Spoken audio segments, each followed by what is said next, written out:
High বন্ধুরা, কেমন আছো তোমরা সকলে? আশা করি তোমরা সবাই খুব ভালো আছো।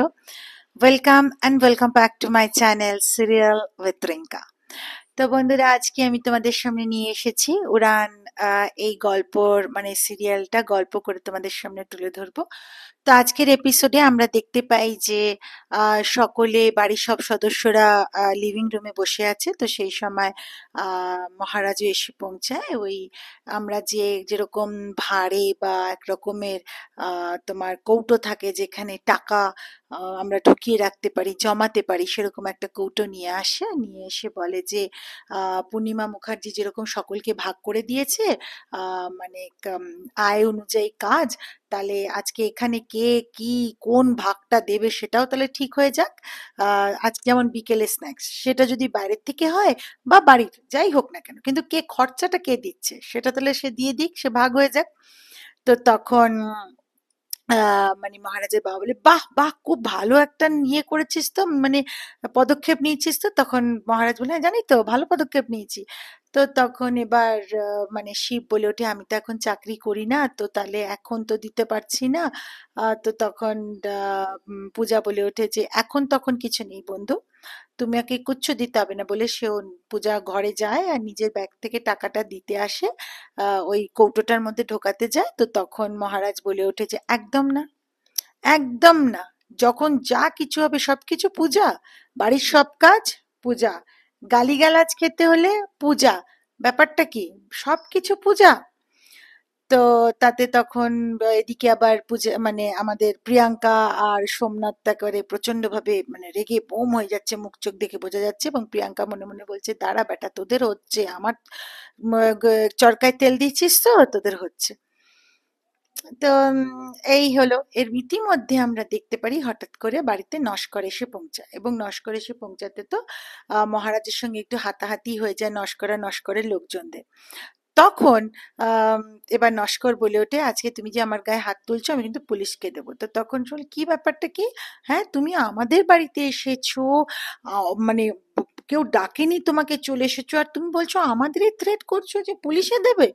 তো তখন নস্কর বলে ওঠে, আপনাদের বাড়িটাই তো বিক্রি হয়ে গেছে। বলে, কে কে বলছো? তো তার দলিলটা দেখাতে সকলে তো একবারে হতবম্ব হয়ে গেছে যে এটা কি করে হলো। মহারাজের বাবাও প্রচন্ড অসুস্থ হয়ে যায়। তো যাই হোক, ইতিমধ্যে তখন আবার আম, পূজা বলে ওঠে যে এইভাবে তো কখনো বাড়ি বিক্রি হয় না, একটা সময় থাকে। তো তখন আম, নস্কর বলে, ও বাবা পূজা, তুমি বলছো তো, নিশ্চয়ই আমি তাহলে সময় দেবো, তোমার কথাকে রাখতে আমি নিশ্চয়ই সময় দেবো। আমি 2 দিন তোমাদের সময় দিলাম, তোমরা তার মধ্যে বাড়িটা খুঁজে নিও, কিন্তু এই বাড়িতে থাকবে না। যে বাড়িতে থাকবে তোমরা খুঁজে নাও, কিন্তু এই বাড়িতে থাকবে না, তোমরা বাইরের বাগানটায় গিয়ে থাকো, যাও। তো সকলে মিলে গিয়ে তখন ওখানে বাগানে গিয়ে উপস্থিত হতে হলো। ওখানে তারপরে মশারি খাটিয়ে ঠাটিয়ে মশার ধূপ টুপ জ্বালিয়ে ঠালিয়ে হলো। তো তারপরে মহারাজের বাবা তো তখনও খুব দুঃখিত যে কি হবে, এক একটা ইট ওনার পরিশ্রম দিয়ে করা। তো যাই হোক, তো ইতিমধ্যে আবার মানে মহারাজ পূর্ণিমাকে প্রশ্ন করে, এই যে মিসেস পূর্ণিমা মুখার্জি, এই যে ফ্রড প্রিয়াঙ্কা আপনাকে দিয়ে তো দিয়েছিল, মানে দলিলটা আপনি লিখে দিয়েছেন আলমারিতে, আজকে আবার তাহলে আলমারির লকার থেকে দলিলটা বেরোলো কি করে, সেটাকে একবারও চিন্তা করেছেন? তো সেইটা যখন বলেছে তখন বারবার পূর্ণিমা প্রিয়াঙ্কার দিকে তাকাচ্ছে। তো এবং মহারাজ এটাও প্রশ্ন করে যে শুধু বেরোলো না, একেবারে নস্করের হাতে চলে গেল, এটা কেন? তো তখন খুবই ও মানে পড়লো যে আরো চিন্তায় পড়ে গেল, সত্যি তো, মানে পূর্ণিমা মুখার্জি চিন্তায় পড়ে গেল। তো তখন ও বলতে লাগলো যে বারবার তাকাচ্ছে যখন প্রিয়াঙ্কাকে, তখন প্রিয়াঙ্কা বলছে, মা আপনি আমার দিকে বারবার তাকাচ্ছেন কেন, আমি কি করেছি? আর এখন তো বাড়ি গিয়ে দেখবারও উপায় নেই যে দলিলটা আছে কিনা। তো মহারাজ বলে, দাঁড়া, আমি যাচ্ছি, আমি দেখছি। তো মহারাজকে প্রিয়াঙ্কা কোনোভাবে আটকানোর চেষ্টা করে, বলে যে বাবা আপনি বলুন, মা আপনি বলুন, পূজা তুমি আটকাও, এবার কিন্তু মহারাজ জেলে যাবে, তার সাথে আমাদেরও জেলে পাঠাবে। তো তখন মহারাজের বাবা আটকায়, পূজা আটকায়, এবং তখন ইতিমধ্যে আমরা দেখতে পাই সোমনাথের একটা ফোন আসে। সোমনাথ তখন ফোনে বলল, ইন্টারভিউ? ও আচ্ছা আচ্ছা, ঠিক আছে, আমি এক্ষুনি আসছি, এই বলে ওখান থেকে বেরিয়ে যায়। এবং প্রিয়াঙ্কা ওই বলে মানে ওখান থেকে বেরিয়ে যায়, বলে ও ও এখানে থাকতে চায় না বলে বেরিয়ে যাচ্ছে, আমিও যাব বলে মানে মনে মনে ভাবতে থাকে। তো বলে সোমনাথের সাথে বেরিয়ে যায়। সোমনাথ যাওয়ার আগে পূর্ণিমাকে বলে যায় যে, মা, আমার একটা ইন্টারভিউর জন্য আমি এখান থেকে এখন রওনা দিচ্ছি। তো তখন সোমনাথের বাবা আর মহারাজ দুজনেরই মনের মধ্যে আসতে থাকে, কি কি ভেবেছে ও, আমরা কি কোনোদিন চাকরি বাকরি করিনি, এই সময় ইন্টারভিউ, কোন ইন্টারভিউ এই সময় হয়, এই রাতে এই সময়। তো তখন মানে পূর্ণিমা প্রচন্ড জোর ভেঙে পড়ে এবং বলতে থাকে যে, তোমরা সবসময় সোমনাথকে এমনি করো কেন গো, ভালো করলেও বলো মন্দ করলেও বলো, বলে কাঁদতে থাকে। তো সেটা মহারাজ দেখতে পায় না। তো তখন মানে এই পূজাকে আলাদা করে ডেকে নিয়ে গিয়ে বলে, এবার দেখেছো তো কেন আমি এই কেসটা নিয়ে আর তুলতে চাই না, দাদার বিরুদ্ধে কিছু একটা বলতে গেলেই মার পুরো প্রেশার বেড়ে যাচ্ছে, ওষুধও খাচ্ছে না, বুঝতে পারছো তো কেন।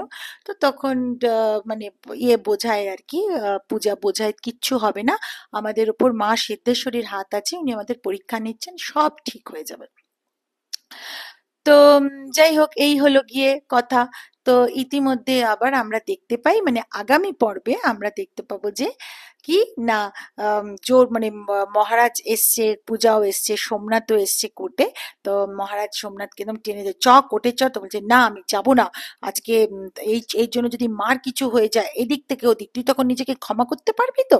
তাতে একটু মহারাজ পিছিয়ে যায়। তখন পূজা এগিয়ে এসে বলে, কিচ্ছু হবে না ওর মার জন্য, একদম কিচ্ছু হবে না। ইতিমধ্যে কোর্টে আমরা দেখতে পাই আবির মহারাজকে জিজ্ঞেস করে যে, তুমি এই দোষটা করনি তো। বলে, না আমি করিনি। বলে, তাহলে কে করেছে? বলে, সোমনাথ। তখন সোমনাথ ওটা শুনে একেবারে প্রচন্ড ভাবে হতভম্ব হয়ে ওঠে। এই ছিল আজকের ঘটনা বা আজকের গল্প বন্ধুরা। ভিডিওটা ভালো লেগে থাকলে চ্যানেলটা সাবস্ক্রাইব করে দিও, লাইক শেয়ার আর কমেন্ট করো। আবারও বলছি, সাবস্ক্রাইব করতে ভুলো না কিন্তু। আমি তো নতুন, তোমাদের হাত ধরেই আমাকে এগিয়ে নিয়ে যেতে হবে, তোমাদের পাশে না পেলে আমি এগোই কি করে বলো।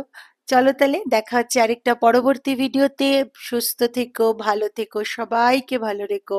ততদিনের জন্য বা ততক্ষণের জন্য টাটা, বাই বাই।